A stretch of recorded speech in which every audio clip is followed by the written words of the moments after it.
Hey everybody, MrBookieboo here. Happy New Year. I hope you all had a great holiday. Things have been really busy here in the Lego room, and I got a lot of cool stuff I want to share with you. Lots of updates, lots of exciting things happening. Most of it has been on the two flanks here on the side. So Ninjago land, and then this other area, which is yet to be named. I've made a lot of progress. I got a lot of cool ideas, but I also need your help. So let's just jump in and take a look. So here's a nice overview of the city. You can see I've got almost all the lights hooked up, which is really exciting. And this area right over here, I made a lot of progress in this foreground for Ninjago land. I really love how the Temple of Air Jitsu turned out in this area. And of course we have the Florida Table Mountain here and just all this landscaping and greenery. It really pops when you walk in the room. This is like one of the first things you see. And I just love the effect of the different levels that we have here, because we have this lower level to the high level to even higher levels as you go further back into the room. It just really kind of just like pulls you in as you come in here. However, this is the area I've been struggling with, and this is where I could use your help. So if you guys have ideas or suggestions, I'm all ears. I really like having the Ninjago City next to the Ninjago Gardens. I love the height. I love them together. It looks like a really busy, colorful, city block. And I feel like it really frames it, as opposed to putting like the docks in between them, like as Lego kind of shows you in the more traditional view, or splitting them up or moving them around in some other configuration. So I really like this. But as we go further back here, you'll see this is where I kind of start to struggle and trying to figure out exactly what to do. So you can see I have the docks tucked back here. I used to have the docks next to Ninjago City and the more traditional kind of layout. But I felt that it was too close to this, which is brand new. So this is the new Monkee Kid set. This is the City of Lanterns. Fantastic set. If you're able to get it, highly recommend it. It is a little hard to find right now, but hopefully it'll come back in stock if you haven't gotten it yet. Really cute set. It's got a really neat little features, lots of detail, and I really love it right here because I feel like, again, it just kind of gives me a little more color and interest that pulls you back further into the main part of the city. It's not too tall, like as if Ninjago City was in that spot. It would just dominate and you wouldn't be able to see, as you get to like a more adult view here, you wouldn't be able to see the modulars behind here. So long story short, I'm still messing around in this area, still trying to figure this out, and I don't quite know how it's going to shape up yet. The docks actually works really well right here. This is actually like a flipped configuration. You could actually flip it the other way, but it turns out it actually lines up pretty well with the gardens facing this way. And I'll show you the other side in a little bit so you can see how neat it is with the play features on what I consider the front of the dock, which I guess this is technically the front, but I think the back side with all the detail is that's where the action's at. And it works out really well in this configuration. So let me know what you think, and let me know if you have any ideas for this area. The bugle is still right here, which I really like, and I really enjoy that. I think I want to keep the bugle here, but again, I really need to figure out how exactly I'm going to blend this whole area in. If I'm going to do some kind of transition, something with the Monkee Kid set. This is a custom base that I put on here. It's still a work in progress, but I really like it because it gives me a little bit more height than the set normally has. And it just gives you a little more visual interest, and again, it keeps the whole mountain theme going. So again, this is just kind of the work in progress for this, but I'm really happy that I've been working on Ninjago land. Okay, so this is pretty cool. Moving further along, you'll see now that the boutique hotel, I think this is its final home for now, because guys, I'm always changing stuff around, right? I played around with a couple different configurations. I had it over here by the Palace Cinema. I tried it on the upper level. I had it over here at one point. I had it on all different areas. But in the end, I felt that this was really nice because I really like this side of it. It's really, when you look at it, you're really dealing with like a three-sided building, which is really unusual for modulars because most of them, especially the old ones, are just flat. They have one side. That's all you see, that's all you have to worry about, unless you're dealing with the corner, which the corner modulars are very, easy, and they're very definitive. There's a corner, there's a corner, corner, corner, right? This one, really unique and really interesting to place. And so what you see here is kind of the end result of that. I definitely wanted it next to the police station because it fixes the issues that I have with the police station, namely this billboard and small side building that you couldn't see and was so like dark and dingy when it was next to like a more traditional square modular. That problem's solved. So I really like that. And again, what I did, again, in order to see this side of the building, is I just added this little narrow roadway with a tunnel.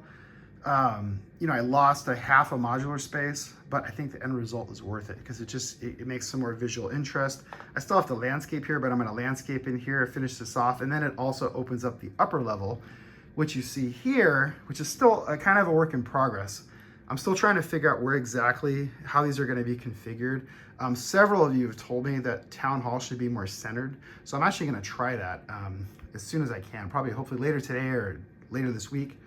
I'm gonna swap these around a little bit and see, because I think maybe that is a good idea by having it, you know, it'll be more of like a pyramid with the modulars versus right now where it kind of slopes like downward. So we'll see, I don't know. Then the last thing I have is this little area here, which I'm still thinking about what I wanna do. I think I wanna make this a raised platform. I think I'm gonna put a train tunnel here, which I had temporarily taken out.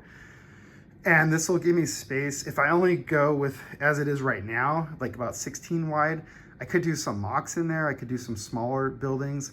I was thinking it'd be really neat if I can figure out this whole area. If I make them 32 wide, I could actually fit 2 future modulars right here. A corner and then like another straight one facing that way, which could also be interesting.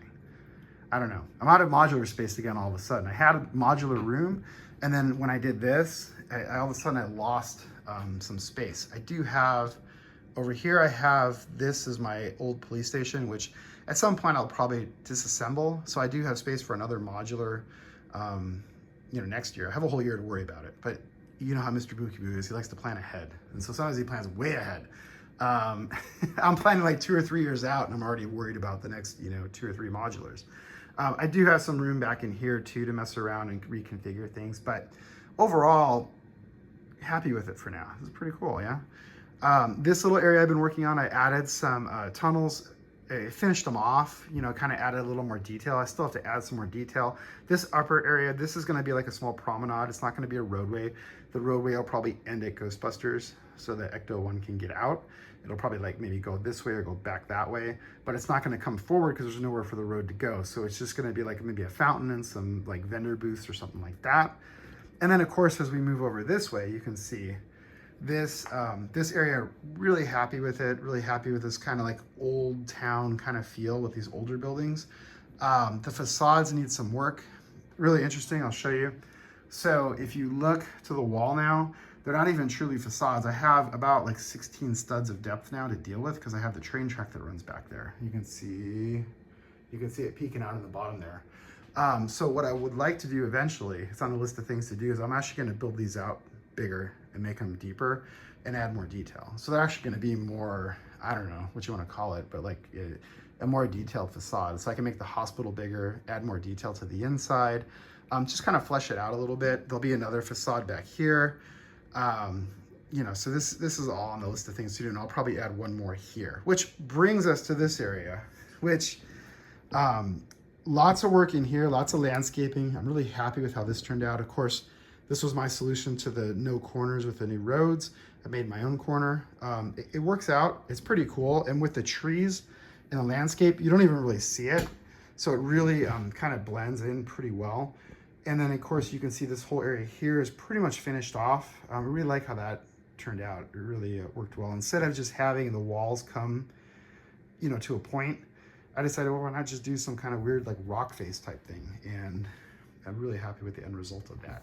This is the area though here where I'm still trying to figure out what I want to do. Now, I have these platforms pretty much built out. I'm using these. These are from the new Lego Dots Mosaics.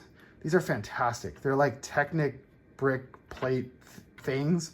They're super sturdy and durable, and they make an excellent platform to build on. You don't have to add a lot of structure underneath to support them because you can see how thick they are, and they connect together with Technic pins, so you have a really sturdy surface here to work on. You can see here, so I have like this entryway. This is a stairway that I made that actually pops out on the top here. For the front area, I'm actually thinking about doing some of my, you can see it peeking out here, some of my farmers market stalls. You know, just a little some fencing, some nice little, you know, stuff going on in the foreground. It's the background that I can't quite figure out because I have to blend it in to this area here. And I don't want to put like gigantic buildings because I don't want it to dwarf these. So I'm thinking maybe like some mini modulars, maybe like those old creator like 3-in-1 type sets, maybe something like that here. I don't know, maybe I was thinking maybe like a ruined castle, maybe like I have Medieval Market Village. I could try some of those sets. I don't know, what do you guys think? What should I do in this area here? This is where, this and then the Ninjago land are the two areas where it just hasn't clicked for me yet. So if you have suggestions, please let me know. And now we're over here on the back side of Ninjago land. So again, you can see the Temple of Air-Jitsu. I actually like, because the Temple of Air-Jitsu, if you have it, you know it's kind of open in the back. So there's a lot of really neat detail. And so by having it in this position, you actually have the advantage as you walk around here, you can actually see inside and kind of see how it's going on here. You can even see the theater down below a little bit. So this is kind of a neat little added bonus when I put this here that I wasn't quite expecting. Again, this Ninjago land with the gardens, you can see the docks. This is what I was talking about earlier. I really like how this turned out because it brings all this fantastic detail right to the foreground as you walk around to this side of the layout. I'm gonna finish this off with more water, of course. We'll add some small boats and things. But then here, this is where, again, I'm still trying to think, and this is all part of this like area that I'm trying to sort out with the bugle. So I have raised the bugle up so it's not so flat. My thought is I'll build some type of maybe like a seawall, maybe like a small dock so we can deliver newspapers or something. But yeah, this area is kind of in flux right now. And then of course, as we move along here, again, this is the backside of where I was talking about putting more platforms. I could do 16 wide. 32 is going to be a bit of a stretch because I would have to move the bugle over, and I don't think I have enough room with all the other stuff. I mean, I could move this over more, but then the problem, as you can see over here, is if I do that, this starts getting shorter and shorter, and I think I want to leave this with a little bit of depth so they're not quite so close to the edge so boats can maneuver through the little canal bridge opening or whatever that is over there. I don't know. We'll see. It's kind of an influx, this area, very much, you know, moving around. However, this is exciting that I want to share with you. So this right here, so these are those what are they? There's 6x5 panels. There's a whole lot of them, but I actually finished this area off, and you can see how clean and neat it is. I'm really happy with how that turned out. It just finishes off the edge of the layout really nicely, I think. So it's really cool. And then of course, this just gives you a different perspective of the city from this side. Still visually appealing and interesting. So as people kind of walk around, you can kind of walk into the U, which is over here, or you can walk around on this side, but I wanted to maintain the interest as you walked over here so it just wasn't ugly and like unfinished. And so it just gives you a whole nother like view of the layout. And of course, we'll go further in here and you can see, so this is the walls between here. These are mostly done now. The electrical for all these modulars in front actually runs through these mountain faces. There's cutouts at the bottom of each of these, and all the wires run through the back, and of course they all plug in back here. And you can see all this is like the ugly part. I gotta straighten up the wires and clean up this area, but all in due time, right? And then of course this gives you the like kind of the back view of the city. Again, you can see the platform back there. You can see, and this gives you a good like perspective of that, to see like what am I gonna do there? I just don't know yet. But anyway, that's about it. A lot of stuff, a lot of little things, a lot of big things, just a lot of changes, you know? And of course, this is kind of like one of my favorite views. I actually this is my build table is like right behind me here. And so this is like the view that I get to see regularly, which I love, because you can just kind of see almost just everything at a glance. And it all just really pops. All right, well, that's it for this month. Hopefully you guys got some ideas, you got a good feel for what's going on. Like I said, lots of big changes. I'm pretty happy with how it's all shaping up. One of the best decisions I did is by going to the multi-levels with the modulars. I saved a whole lot of space, and I really, really like the depth perception that you get now, because it's with the multi-layers and the multi-tiers, it really just feels like it's alive, and it's this living, breathing city to me. So hopefully that'll inspire you guys to come up with some cool ideas and stuff. Thanks for watching. Make sure you're subscribed so you don't miss out on future videos. I'll be doing some more soon. And I appreciate you guys. Thanks for all the ideas and thanks for all the feedback. You guys are amazing. So take care. Bye.